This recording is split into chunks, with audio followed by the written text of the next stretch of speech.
কিছু কিছু চরিত্র তো মানুষ ছাড়া অনেক কিছু থাকে আমার মনে হয়। সুপারন্যাচারাল ক্যারেক্টার্সে আমি বিলিভ করি, ছোটবেলা থেকে বিলিভ করি, মজার মনে করে বিলিভ করি, ভয় পাই না। আমি সব টাইপের ছবি দেখতে পছন্দ করি, মজা, ইমোশনস সব কিছুই আছে আমার চোখে। সবাই সেরা। পুরো শুটিংটাই মানে মজার এক্সপিরিয়েন্স ছিল। এখানে আসলে শুটিং শুটিং টাইপের মনে হয়নি, পুরোটা উৎসবই মনে হয়েছে আমার কাছে। সবাই খুব মিলেমিশে কাজ করেছি এবং যখন একটা ভালো টিম থাকে আসলে ছবিটা না মানে শুটিংটা অটোমেটিক্যালি খুবই মজার হয়ে যায় এবং তখন মনে হয় না যে কাজ করছি, মনে হচ্ছিল যে সেলিব্রেট করছি। সুপারন্যাচারাল ক্যারেক্টার্সে আমি বিলিভ করি, ছোটোবেলা থেকে আছে না যে অনেক কিছু পড়ে বড় হয়েছি, দেখে বড় হয়েছি।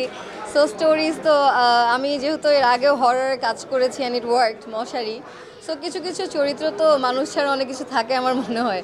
সো বিলিভ করি, মজার মনে করে বিলিভ করি, ভয় পাই না। আমি সব টাইপের ছবি দেখতে পছন্দ করি এবং আমার মনে হয় যে মুডের উপর ডিপেন্ড করে সিনেমা দেখার ইচ্ছা হয়, ডিফারেন্ট ডিফারেন্ট জনরার। সো এটাও একটা বিষয় যে উৎসব যেই জনরার সিনেমা, এই টাইপের সিনেমা অনেক বছর আমরা দেখতে পাই না। সো সব জনরার সিনেমা ইম্পর্ট্যান্ট। রোজা ঈদে আমরা দেখেছি যে সিনেমার সুদিন ফিরেছে, ভালো ভালো সিনেমা আসছে, কোয়ালিটিফুল সিনেমা আসছে, দর্শক হলে যে সিনেমা দেখতে পাচ্ছে।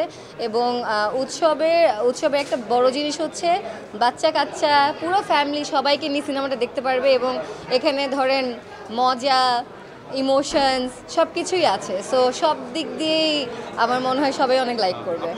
রোজার ঈদে আমি আমার সিনেমা দাগি দেখেছি, বরবাদ দেখেছি। বাকিগুলো আসলে দেখার ইচ্ছা ছিল, সময় করতে পারিনি। বাট আমার জঙ্গলি দেখার ইচ্ছা আছে এখনও। আমার ভালো লেগেছে সব সিনেমা, ডিফারেন্ট ডিফারেন্ট জনরার। So I really liked it. And সবচেয়ে ভালো লেগেছে হচ্ছে সব সিনেমা দেখেই অডিয়েন্স চিয়ার করছিল, পছন্দ করেছে, হলটা জমজমাট ছিল। সো দেখেছি সিনেমা। আমার কাছে মনে হয় যে যেই চরিত্রে যে কাজ করেছে সেটা যখন অডিয়েন্স লাইক করছে, সেটা লাইক করছে বিকজ তাকে সেই চরিত্রটা মানিয়েছেন।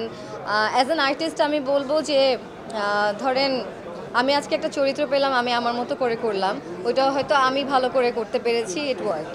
আবার আরেকটা চরিত্রতে যাকে দরকার তাকেই কাজ করা হচ্ছে and they did an amazing job. So আমি স্পেসিফিক্যালি এইভাবে বলতে পারবো না যে এই সেরা ও সেরা।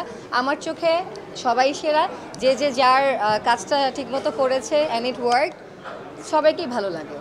অনেক আছে, আমি তো খুবই নতুন একজন আর্টিস্ট, আমি একদম মানে মাত্র এসেছি। সো অনেক কাজ করার ইচ্ছে আছে। আলহামদুলিল্লাহ আমি যা যা কাজ করেছি দর্শক পছন্দ করেছে, আপনারা গ্রহণ করতে পেরেছেন। সো অনেক অনেক বাকি আছে। ইনশাল্লাহ যদি সুযোগ হয় তাহলে অনেক অনেক চরিত্রে আমাকে দেখতে পারবেন। ধন্যবাদ।